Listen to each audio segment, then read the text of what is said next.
నటి ప్రియాంక నాయుడు ఈ పేరుకి ప్రత్యేకంగా పరిచయం అక్కర్లేదనే చెప్పొచ్చు. స్టార్మాలో ప్రసారమైన వదినమ్మ సీరియల్లో సిరి అనే క్యారెక్టర్లో నటించి ఎంతోమంది అభిమానాన్ని సొంతం చేసుకున్నారు. ఆ తరువాత back to back TV serials, TV shows అలానే పలు సినిమాల్లో నటించి అందరినీ అలరించారు. అయితే సీరియల్ నటుడు మధుబాబు కూడా మనందరికీ సుపరిచితం. ఎన్నో సినిమాలు, టీవీ సీరియల్స్లో నటించి మంచి గుర్తింపు సంపాదించుకున్నారు. ప్రియాంక నాయుడు, మధుబాబు ఇద్దరు ప్రేమించుకొని పెద్దల్ని ఒప్పించి పెళ్లి చేసుకున్నారు. అయితే ఈ దంపతులిద్దరికి ఒక పాప ఉంది. తన పేరు జాబిల్లి. ప్రియాంక నాయుడు, మధుబాబు విడిపోయినట్లుగా తెలుస్తోంది. దానికి గల కారణం ఏంటి అంటే ఇన్స్టాగ్రామ్ లో ఒకరిని ఒకరు అన్ఫాలో చేసుకున్నారు.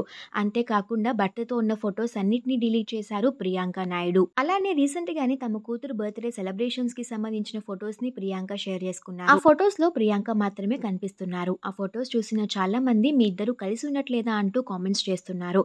అయితే ఈ కామెంట్స్ కి మాత్రం ఈ దంపతులు ఎలాంటి రిప్లై ఇవ్వలేదు. వీరిద్దరి మధ్య ఏదైనా గొడవలున్నా, మిస్అండర్స్టాండింగ్స్ ఉన్నా కూడా ఇద్దరు త్వరలోనే కలిసిపోయి తమ కూతురుతో కలిసి హ్యాపీగా ఉండాలని మనం కూడా కోరుకుందాం. ప్రియాంక నాయుడు, మధుబాబు దంపతులు తమ కూతురుతో కలిసి ఎప్పుడూ హ్యాపీగా ఉండాలని మనమంతా కోరుకుందాం.